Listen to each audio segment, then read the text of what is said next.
I grew up listening to the radio. My dad would always have it on. You know, if we were at the cabin, it was on. If we were at home, it was on. It was something that I was always surrounded by. So I think just having parents that really, introduced me to country music, probably why I chose it and why I love to sing it. But, not only did I listen to country music, I listened to everything, Bee Gees. My mom was a big fan of, Selena and just like Really? random artists, and my stepmom was into like rock, like Rolling Stones, and so it was kind of cool. I kind of grew up on a little bit of everything, but country music is where my heart is. You're one of my Allie. You mentioned her earlier. I love her to death, and aside from her, you are one of my favorite local artists out here, and you're so West Side in general, West Side of Canada. And so I've done a lot of creeping, and one thing that I have noticed, you're like, oh no, creeping's fun.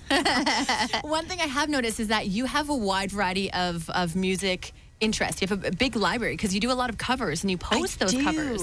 I appreciate music. I am a lover of music. I think for me, if you're going to show me something, it has to be a very well-written song. Mm-hmm. That's where I fall in love with an artist is one, if they songwrite. If they don't, that's totally cool. But the songs that they're singing must mean something to them, and they have to be like undeniable. They have to make me feel something. Yeah. So I think that's kind of like where my passion for general music comes from. I've been listening to a lot of this girl named Rin Weaver. She's a pop artist. I really love her songs and just a different approach to some, a general pop song. And then, like Kelsey Ballerini, I love her stuff too. Yeah. It was cool to see her live and hear her play a song that she wrote all on her own. So how would you describe your musical taste then? Not musical taste, but your musical talent. Exactly.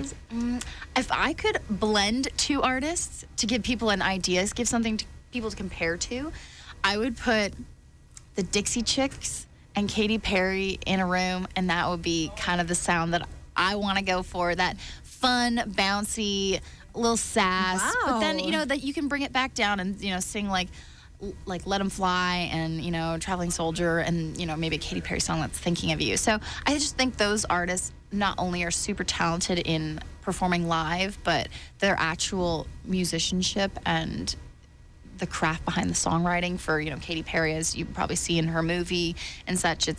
Those are two important artists. Because I watched Katy Perry movie because I did not go to the One Direction show last night because I do not love pop music. At all.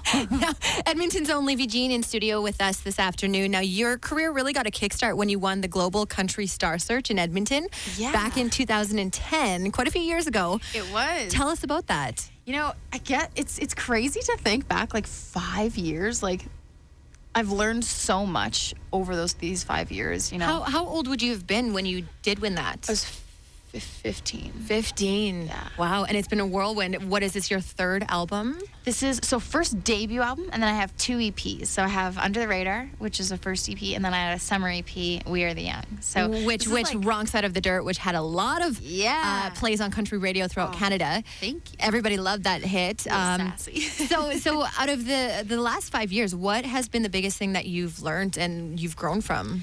I think the understanding of growing in each area as an artist, in songwriting, in performing live, in, just even social media. There's so much to know being an artist, and I think over the past 5 years, I've just grown in each area, and then in the sense of just growing up as a general person, I've figured out who I am more so than when I was 15 and what I want to say and what I want people to know about me, what I want people to remember me for. So I feel like for me, having heard your earlier stuff and knowing what your stuff is like now, I definitely feel like there could have been a lot of pressure from the get-go of I need to be a country artist like this. Whereas now you've really come to who Livy Jean is and what Livy Jean has to offer. Exactly. I was still learning a lot, in the first couple songs, and I still love, I learned a lot from putting out those songs out, and I still think that they do represent me. But as I'm growing up and as I'm writing more and playing out more, I'm figuring out, like you said, who Livy is. What, as I say, screams Livy Jean. Mm-hmm. What is that to the pinpoint? I am. And they're like, that is a Livy song. That's Livy. Livy would say that. You know, stuff like that. So it's really cool. And I think being able to, you know, do it kind of in the public eye is really cool, because, you know, people are like, I remember when you were 16 or 15, you won the, you know, Global Country. Well, and people are appreciating your growth in general, who you are as a talented artist, right? Especially homegrown talent. Everybody loves homegrown talent. So definitely rooting for you. Now, we're going to hear a new single or a new song coming up in just a few short minutes here, but you've got a brand new album out, Dashboard Renegade. Tell us about this album. This album, I'm so excited to have it out. It's my first, like I said, my first full-length debut album. It's been like 2.5 years in the making, writing, finding the right songs, you know, recording them, getting the sound that I really like, and for each song, making each song special, and like I said, scream Livy, but also for the listeners as well, to be able to relate to it and be like, I've went through that. I really hope that through releasing the album, that people can feel and hear the emotions that I felt when I first wrote the song or recorded it. So. Now, Dashboard Renegade, where does that name come from? I know it has a meaning, but what is it? It's funny because it's just, me and my friends were writing the song. I had 2 friends come out from LA, and we were just a whole week of writing. And it was one day, and she has this journal, and it's just all titles, like basically random words. And she had Renegade, and we swapped them. And so I was reading hers, and I was like, Renegade. I like this word Renegade. Like, it's kind of sassy. It's like, it just reminded me of like a gypsy, like child, like all cool. Like, I always picture music videos when I hear songs or like listen to like titles and stuff like that. So it was crazy when we first like came up with it. I was like, I like Renegade. And she's like, what about like Dashboard Renegade? You know, like your feet up on the dash, you know, maybe like a Jeep or like a pickup truck. And I was like, yeah.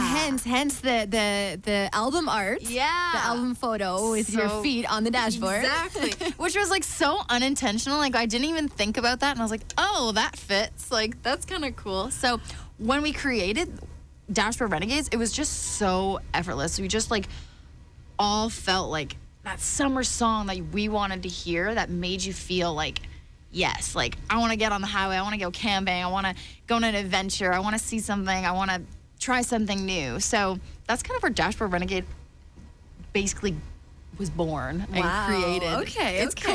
Yeah, I like and it's that. kind of, it stands out. Yeah, it's a little bit different. So that's kind of why we went with the title. Now, before we continue, you're gonna play us a song? I am. What song is this? I'm gonna play "Fake It Pass Goodbye." It's on the album. There's a full length, like full band version, and then there's an acoustic version. And I think this song for me, I didn't write it, but I wish I did.